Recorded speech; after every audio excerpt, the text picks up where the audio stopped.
Episode 133, Preparing a Media Brief and What Goes into It. Welcome to the PR Playbook Podcast, the only podcast giving you actionable skills and advice you need to execute a strategic PR program. Warning: what you hear next may lead to brand awareness and increased sales and customer exposure. Now here's your host, Rinjini Joshua.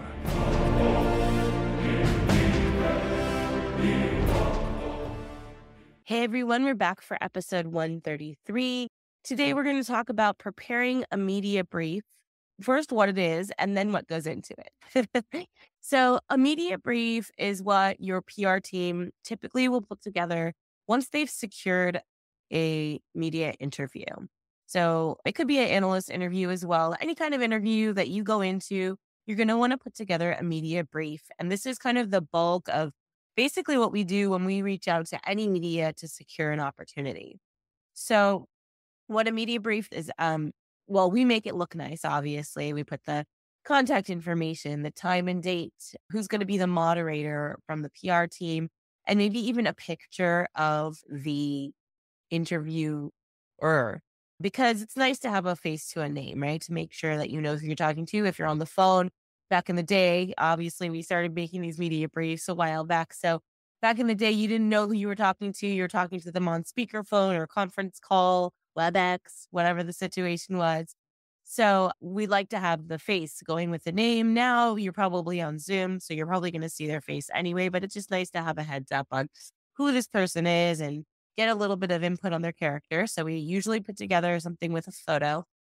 Then we give you guys the background. So learning a little bit about the reporter's background is always good. They usually have a bio posted somewhere on the internet. So we'll pull that bio either from their media's website, their LinkedIn, or something like that, just to get a little bit of reference. Twitter is another great place. People usually keep that pretty updated, or Instagram now. And then we usually have a little background about the outlet. So the outlet that they're writing for particularly. Like now we have freelancers that are writing for multiple outlets. So if this person is writing a particular story about, like for Forbes specifically, or for Wall Street Journal specifically, we'll put a little section about the publication as it relates to the interview there. So you have a little background on that. Also like readership and viewership and who's going to see it. So this is really a background document for your media interview. Should give you everything you need to know to set the stage so that you can have this interview appropriately. So that's how we start, with the background of the reporter and the outlet. Then we go into, okay, how did we pitch this person? Why did they say yes to us?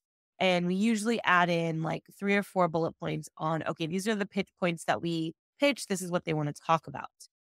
Now, that's another key important piece of information, because if you talk about something different than what they expect, they might get upset. And you don't want to make media angry, because they've got the power of the pen in their hand. So make sure that you're addressing the purpose of how we pitch them, tie it into what you do, or, how you pitch them for sake of pitching yourself and DIYing this.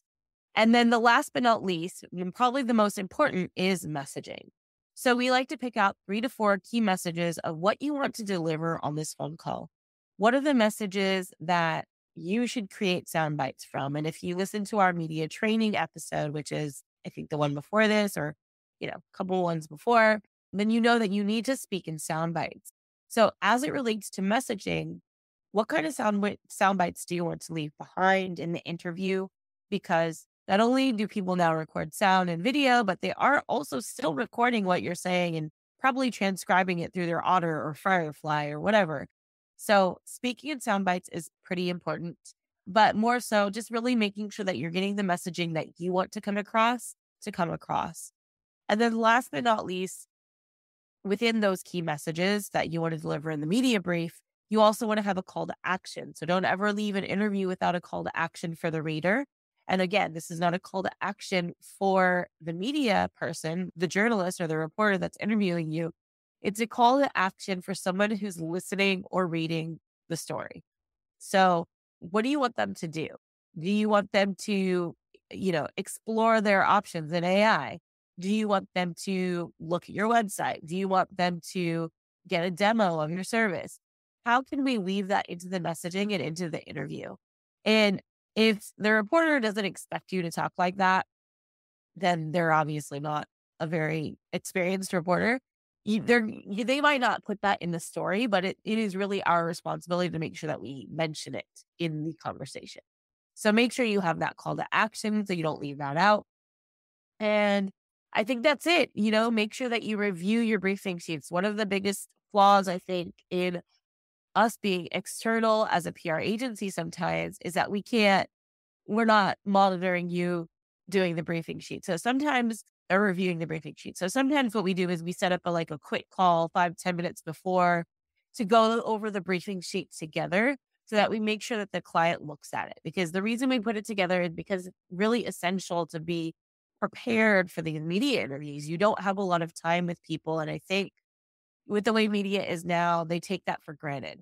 So just make sure that you're reviewing the media briefing, have someone put it together like an assistant, a virtual assistant, your PR team, your marketer, have them put that together for you. Take 5-10 minutes to take a look at this media briefing sheet and really come up with the messages. Every interview is important. Every interview can deliver a soundbite that can be priceless that you can reuse on social or reuse somewhere else. So just remember that every interview is an opportunity and you should definitely be prepared for the interview.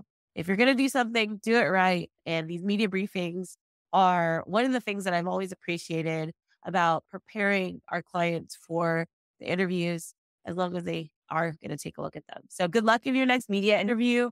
I hope this helps. It takes about 20 to 30 minutes to put together a good briefing sheet and about 10 to 15 minutes to really memorize and review it. So think of it as an hour of your day to prepare for a media interview that can create a lasting impact. Good luck.